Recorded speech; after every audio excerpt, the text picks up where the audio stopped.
हिंदुस्तान में अगर मौलाना महमूद हसन को सजा दी गई तो इससे उनकी साख और प्रतिष्ठा में वही असर होगा जो कि लोकमान्य तिलक की सजा के बाद उनकी प्रतिष्ठा पर हुआ था। उन्हें एक शहीद की संज्ञा दे दी जाएगी। 1917 में मौलाना महमूद हसन के केस की जांच करते हुए ये बात अंग्रेज अफसर आर बर्न ने लिखी थी। मौलाना महमूद पर इल्जाम था कि उन्होंने मौलाना हुसैन अहमद मदनी और मौलाना उबैदुल्लाह सिंधी सरीखे अपने शागिर्दों के साथ मिलकर पहले विश्व युद्ध के दौरान अंग्रेज हुकूमत को हिंदुस्तान से उखाड़ फेंकने की साजिश रची थी। जांच के दौरान पता चला कि दारुल उलूम देवबंद में पढ़ाने वाले मौलाना महमूद ने जर्मनी और तुर्की की मदद से अफगानिस्तान के सरहदी इलाके की तरफ से हिंदुस्तान पर हमला कर अंग्रेजों को खदेड़ने का प्लान तैयार किया था। मौलाना महमूद के इसी प्लान का हिस्सा राजा महेंद्र प्रताप, रास बिहारी बोस और अन्य क्रांतिकारी भी थे। अंग्रेजी इंटेलिजेंस की एक रिपोर्ट के मुताबिक यह प्लान केवल मुसलमानों का प्लान नहीं था। राजा महेंद्र प्रताप को इसमें राष्ट्रपति यानी कि प्रेसिडेंट का दर्जा दिया गया था और इसके साथ ही भारत के बाकी क्रांतिकारी आंदोलनों को भी इसमें जोड़ा गया था जिसका नेतृत्व हिंदू कर रहे थे। यह प्लान रेशमी रुमाल आंदोलन के नाम से मशहूर हुआ और 1916 में अंग्रेज सरकार ने मौलाना महमूद को मौलाना हुसैन और अन्य शिष्यों के साथ सऊदी अरब के हिजाज से गिरफ्तार कर लिया।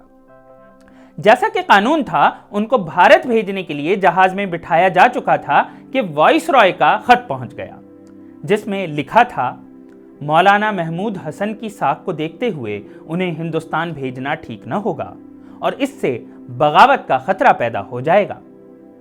इंटेलिजेंस डिपार्टमेंट हिंदुस्तान से पहले ही यह लिखकर भेज चुका था कि मौलाना महमूद हसन पूरी तरह बगावत के रंग में रंगा हुआ अंग्रेजों का दुश्मन है और उसके खिलाफ सख्त कार्रवाई न करना सरकार के लिए नामुमकिन है।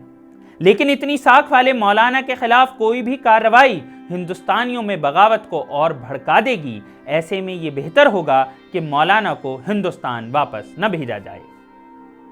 इस खत में जहां एक तरफ यह कहा गया था कि मौलाना और उनके साथियों को हिंदुस्तान न भेजा जाए, वहीं दूसरी तरफ यह भी सलाह दी गई कि मौलाना को हिजाज में कैद न किया जाए।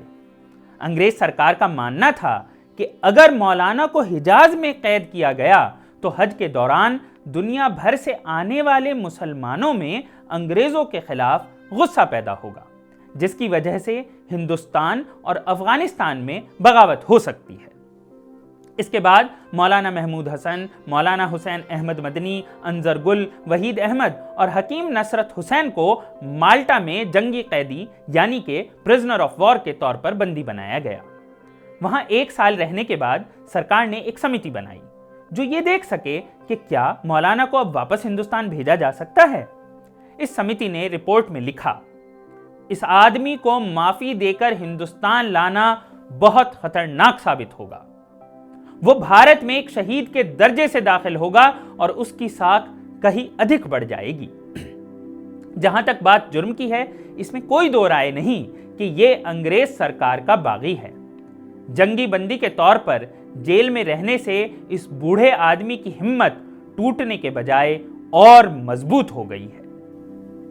1920 में युद्ध के खत्म होने पर जंगी कैदियों का कैंप बंद हुआ तो मौलाना को हिंदुस्तान भेज दिया गया। बंदरगाह पर उनका स्वागत महात्मा गांधी जैसे अनेक राष्ट्रीय नेताओं ने किया। जेल में रहकर वो काफी कमजोर हो गए थे, लेकिन तब भी उन्होंने देश में घूम घूम कर अंग्रेजों के खिलाफ हिंदुस्तानियों को राष्ट्रवाद का पाठ पढ़ाना जारी रखा। तबीयत बिगड़ती रही लेकिन वो न रुके और 6 महीने के अंदर ही 30 नवंबर 1920 को दुनिया ए फानी को अलविदा कह दिया। शहीद तेरी मौत ही तेरे वतन की जिंदगी, तेरे लहू से जाग उठेगी इस चमन की जिंदगी। शुक्रिया।